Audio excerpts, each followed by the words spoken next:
नमस्कार, मैं विकास धर। किताब नामा के एक और अंक में आपका स्वागत है। आज हम बात करेंगे अंधकार काल। ये शशि थरूर की बुक है। ब्रिटिश साम्राज्य, भारत में ब्रिटिश साम्राज्य, अंधकार काल ये किताब है। इसका हिंदी अनुवाद है।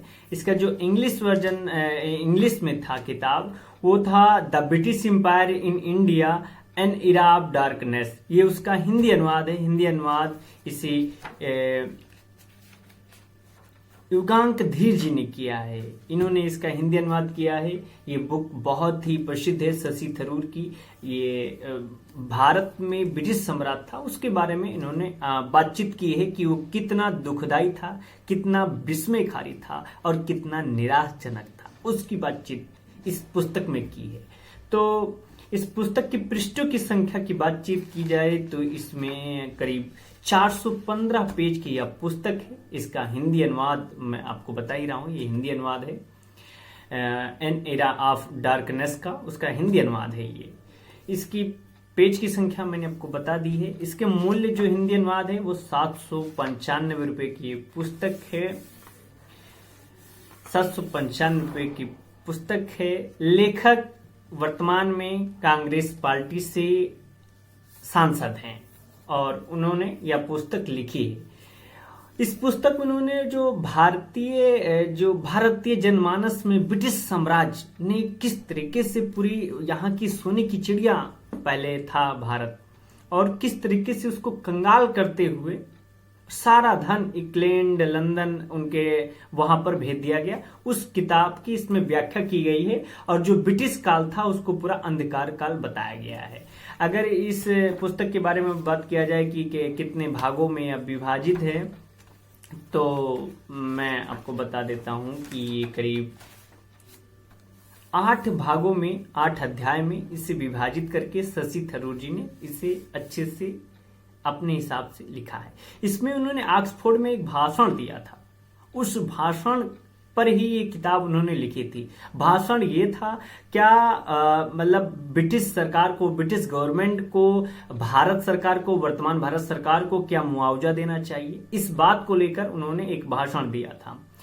और उसी भाषण के आधार पर इन्होंने पुस्तक लिखी। वो दूसरा हो गया, पूरा पहलू हो गया। इन्होंने भारतीय ब्रिटिश साम्राज्य में जब अंग्रेज आए, 200 साल शासन किया, उस तरीके से पूरी व्याख्या की कि भारत का कितना हानि हुआ, कितना जनधन का हानि हुआ, कितना मानवीय हानि हुआ, कितना आर्थिक हानि हुई, कितनी सांस्कृतिक हानि हुई। इन सब चीजों को इन्होंने डिफाइंड किया है।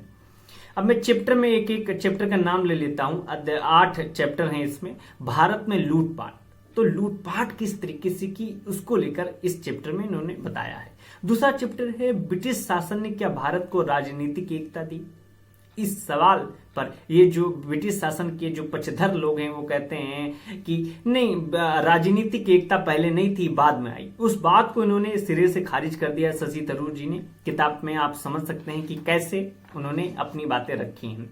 तीसरा, उन्होंने प्रजातंत्र, प्रेस, संसदीय प्राणी एवं विधि सम्मत नियम की क्या दशा थी, क्या दिशा थी, उसके बारे में बातचीत की है।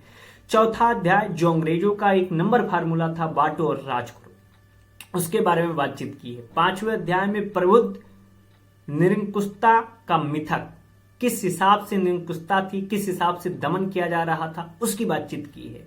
6वें अध्याय में इन्होंने बात किया है साम्राज्य का शेष मामला, जो साम्राज्य में और उसके इतर मामले हैं, बाहरी हैं, जो एक पहले से धारणा बना के आए थे कि हमें ऐसा ऐसा करना है, इन मामलों से क्षति पहुंचानी है। 7वां अध्याय इसका तुलना पत्र है, निष्कर्ष क्या निकलता है इनकी पुस्तक का, उसके बारे में बातचीत की है। और फिर 8वां, साम्राज्य के बाद क्या अव्यवस्थित जीवन था, उसके बारे में किताब बातचीत करती है कि साम्राज्य तो चला गया, लेकिन उसके जो दुष्परिणाम है आज भी दिखते हैं। जैसे मैं आपको एक एग्जांपल के तौर पर बताना चाहूंगा कि पाकिस्तान और भारत में जो हमेशा सीमा पर विवाद होता रहता है, सीमा पर गोलीबारी होती रहती है, तो यह साम्राज्यवाद का परिणाम ही है, स्पष्ट रूप से बात है। तो एक तरीके से ऐसे बहुत सारे परिणाम हैं जो साम्राज्यवाद का एक कहते हैं विकृतकारी रूप हमारे सामने आया है। तो किस हिसाब से अंग्रेजों ने भारतीय महाद्वीप पर इस हिसाब से लोगों को, आमजन को लूटा, और लूट ये सिर्फ आर्थिक रूप से ही नहीं थी, ये सांस्कृतिक रूप से लूट थी। ये सामाजिक रूप से लूट थी, ये राजनीतिक रूप से लूट थी। तो इस हिसाब से ये कई मायनों में सोची समझी एक लूट थी। तो उस लूट का आज क्या किया जाए, आज उसका क्या परिणाम हो सकता है, आज उसकी क्या क्या कोई मुआवजा दिया जा सकता है, क्या आज उसका कोई भुगतान किया जा सकता है, उसकी बात ये किताब करती है। ये तो किताब के बारे में बेसिकली आप समझ गए होंगे कि इस किताब में है क्या। इसमें थोड़ा हमें शशि थरूर जी के उस पहलू पर ध्यान देना चाहिए। इस किताब में उन्होंने एक फार्मूला दिया है कि मैं आपको देख के बता देता हूं कि फार्मूला एग्जैक्टली है क्या। उन्होंने जिस हिसाब से कहा है कि 1 पाउंड परितवर्ष की दर से 200 वर्ष तक भारत को भुगतान किया जाए। उन्होंने ये मुआवजे की बात की है, आर्थिक मुआवजे की बात की है कि 1 पाउंड परितवर्ष से 200 वर्ष आने वाले तक ब्रिटिश सरकार भारत सरकार को प्रदान करे।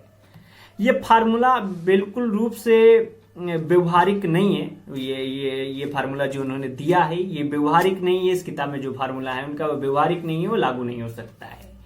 क्योंकि अंग्रेजों ने पिछले साल एस जयशंकर विदेश मंत्री ने एक मीटिंग में कहा था कि लगभग अंग्रेजों ने 200 वर्ष के दौरान 200 ट्रिलियन डॉलर इतना पैसा यहां से वहां लेकर गए हैं।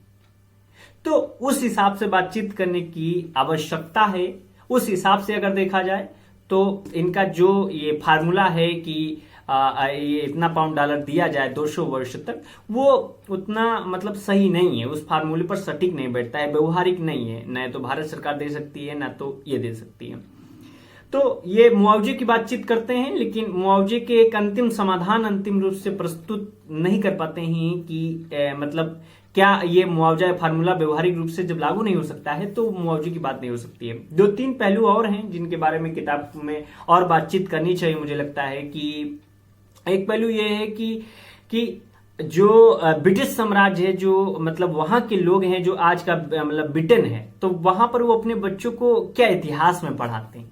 ये इतिहास पढ़ाते हैं कि हम बहुत बड़े साम्राज्यवादी थे, हम बहुत बड़े शक्तिशाली थे, दुनिया के बहुत बड़े आधुनिक थे, कि हमने पूरे विश्व में राज किया। ये अगर इतिहास पढ़ाते हो तो इसकी निंदा की जानी चाहिए। उनको ये इतिहास पढ़ाना चाहिए कि हमने जो कहते हैं कुछ कर नहीं सकते थे, जो असहाय थे, हमने उनके ऊपर अत्याचार किया। जो लड़ नहीं सकते थे उनको मैंने मारा पीटा। जो कुछ कर नहीं सकते थे, जो नादान थे, उनको हमने लूटा।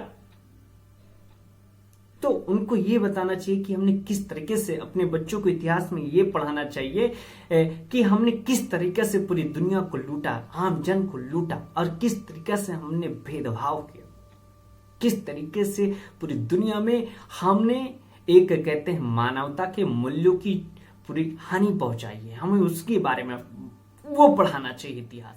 अब बात करते हैं कि इस पुस्तक को क्यों पढ़ना चाहिए, इस पुस्तक को पढ़ने की क्या आवश्यकता है, या हमें इसे क्यों पढ़ें। तो अगर पहली बात आप ब्रिटिश साम्राज्य का जो काल था, अगर आप उसको समझना चाहते हैं तो यह पुस्तक जरूर पढ़ें। दूसरा, ब्रिटिश काल में क्या क्या क्षति हुई है, क्या क्या मानवीय रूप से क्या क्या पहलू यहाँ पे एक नरसंहार हुआ है, उसको समझना चाहते तो पढ़ें।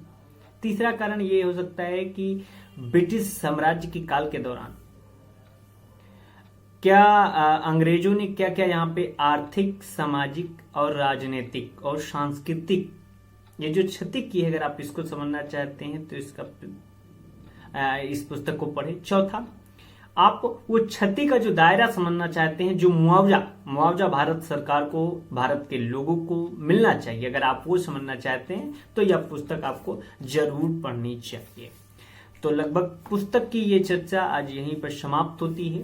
अगर आपके कोई सवाल हैं, अगर कोई आपके सुझाव हैं, या अगर आप कुछ भी कहना चाहते हैं तो कमेंट सेक्शन में आपका स्वागत है। धन्यवाद।